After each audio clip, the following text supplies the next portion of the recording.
Glastonbury moment. We started. Good morning. Good morning, Soul and Spiriters. I love that. Thanks, Lillian. That was a wonderful show the other day. So, for those who've just joined me on the Soul and Spirit page, we're going to start the day. We start the day with the Tibetan bowl. This clears the space, clears the energy.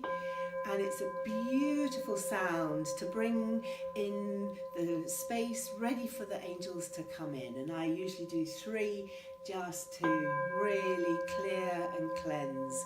And you can bring it around yourself just to clear. I like to put it on the top of my head. There we go. And as it clears through your whole system, the sound of a Tibetan bowl.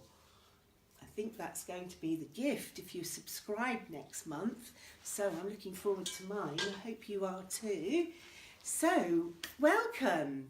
So we are here today to introduce myself. I'm Daisy Foss. I've been writing for this wonderful magazine.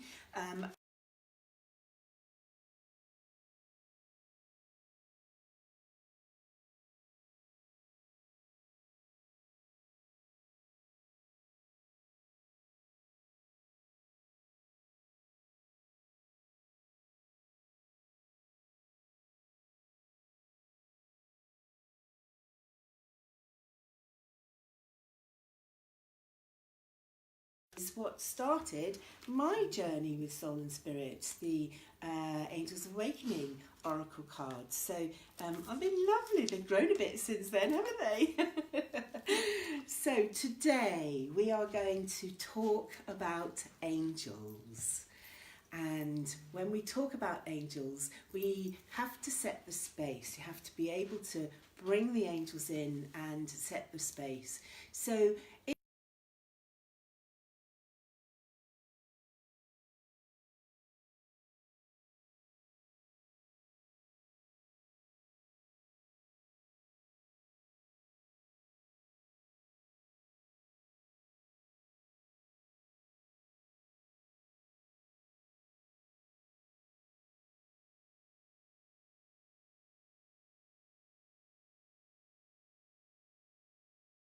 and Gaius and Marina and the 2 dragons as well, and my stack of Soul and Spirit magazines over the past few years. So the altar is your place to bring in a crystal, a candle, a picture or a symbol, a statue of something that will remind you of how you want the energies to come through, which energies you want to come through. If you want to have a dragon or a unicorn altar, then you can. My love are the angels, and the angels are working with me and have been for some time now. So that's what we're going to do today, is to talk about the angels. The angels are all around us, and we will be discussing how they can come to you, where they come from, and in particular how you can keep them in your life. So I'm going to be live now. I'm going to answer one question that somebody wrote to me yesterday, and if there's any more, then let's hear them.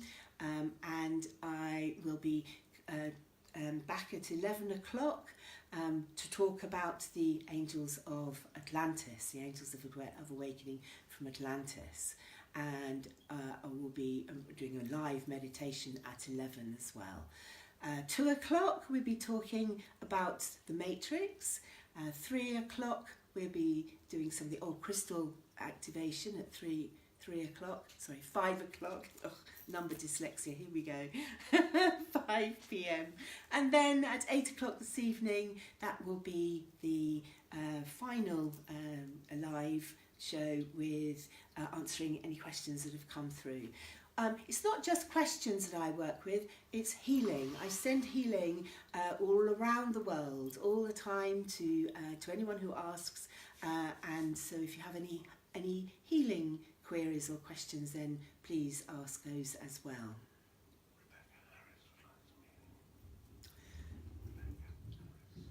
So Rebecca Harris would like some healing, so we'll do that absolutely right now. And you may have heard Paul whisper to me then. I'm not actually able to see the questions coming through on my screen. We'll have to work that out by 11 o'clock, hopefully.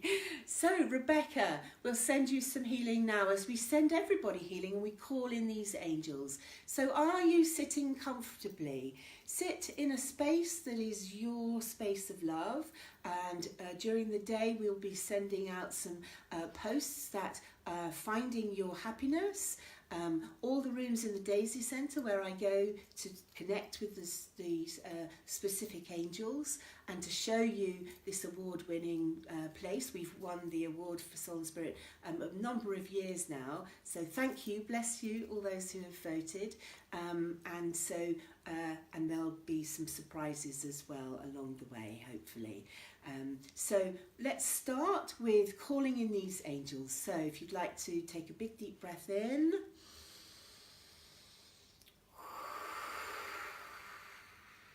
breathing in the love and letting go of any fear, breathing in the light of 2019 and letting go of 2018. Let it go. And as you breathe in this light, this love, we call in the angels. We bring your left hand, your emotional hand, your hand of the divine feminine, together with your right hand, your mental hand of the divine masculine, the alpha and the omega. We bring them together as one, bringing all parts of your body into alignment as we centering yourself into this space as you take a great big deep breath in.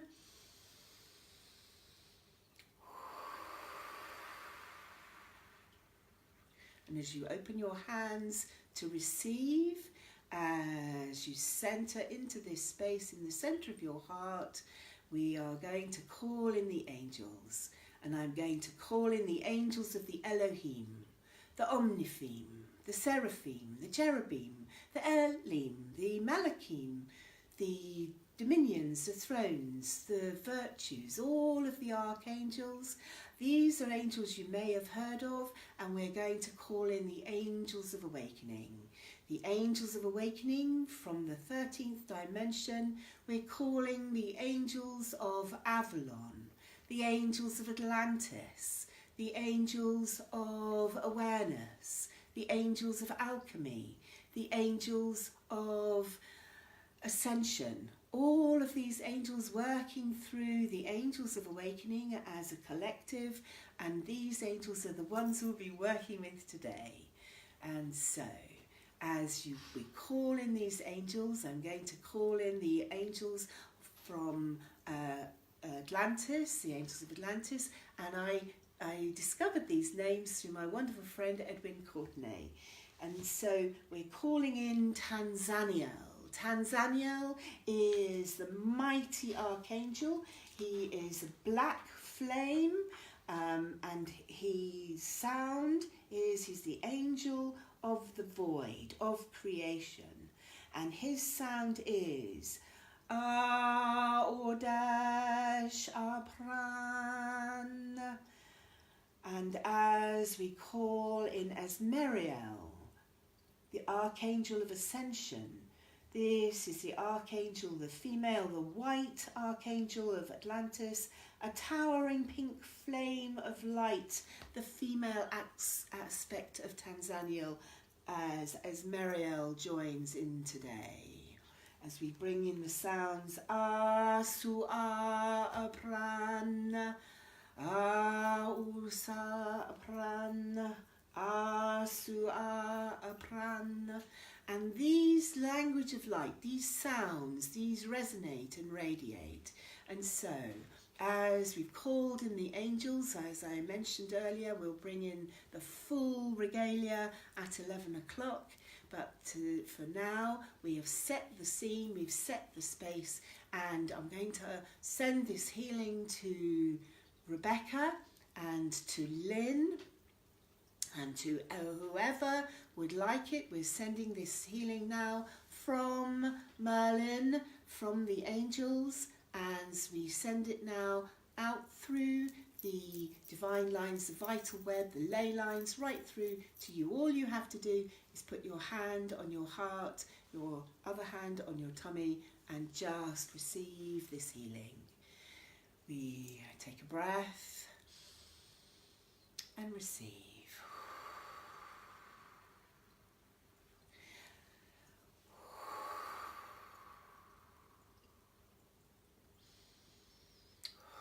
And it's that quick, it really is. And so I have a question now from Lynn. Lynn wants to know why she can't hear, why she has tinnitus in her left ear. Well, tinnitus is the angels trying to connect with you. And if it's in your left ear, this is because they are trying to emotionally connect and let you understand what emotions are blocking. What can't you hear emotionally? And so a tinnitus is that ringing, and it's also not being tuned into the angels. So I always ask my clients in their healing is to just stop and literally put their hand on their ear and tune in. Make the physical tuning in of the ear so that you can tune the frequencies, and you can have the intention to be able to tune in, to listen to the angel or angels that are trying to communicate with you.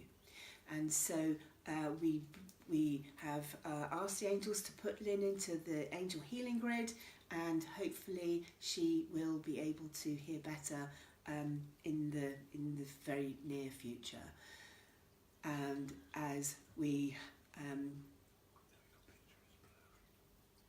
okay, so as the energy of that continues, I have another question, and this question is, what do you say to somebody who isn't au fait with the angels, who you know needs to have some healing, require some healing, but who is either not a non-believer or thinks it's silly?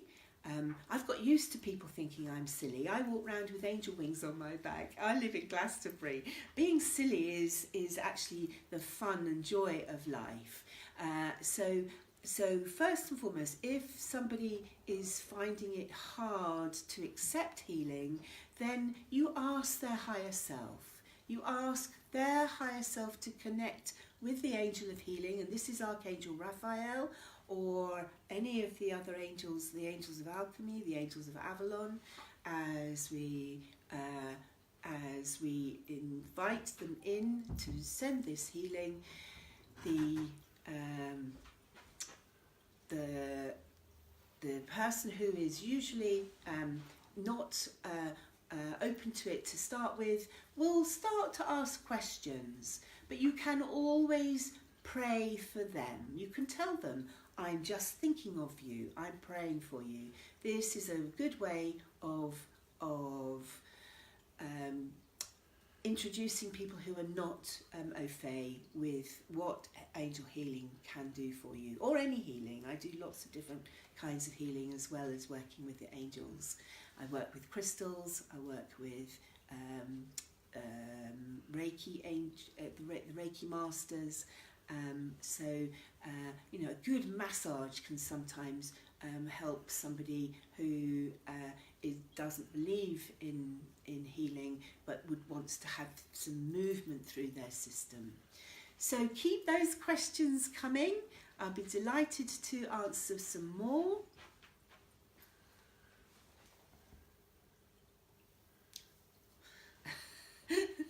Sorry, Paul's trying to give me a message himself, a physical message. I'll put my glasses on and then I can read it. Right. We know your picture's going in and out, but the sound is good. We're going to fix it later. Okay, we know your picture is blurry and we apologise, but the sound is good. We have some technical difficulties. It's the same with all kind of energy work. Paul and I used to go to the pyramids in Egypt. We took groups to the sacred sites, and whenever we went anywhere near any energy, all the electrical equipment would go wrong or fuzzy. So it is the energy download. We've invited too many angels in to start with, so we'll sort that out. But I hope you have enjoyed the questions that we've answered so far, and I will be back later at 11 o'clock. There will be some posts during the day. They did say at Soul and Spirit that I could take over, so we have introduced you to the Daisy Centre, to Glastonbury, to the work that I do at the Angels of Awakening Academy, and I trust and hope that you will have such as much fun watching them as I have in making them. Okay, see you again at 11. Lots of love.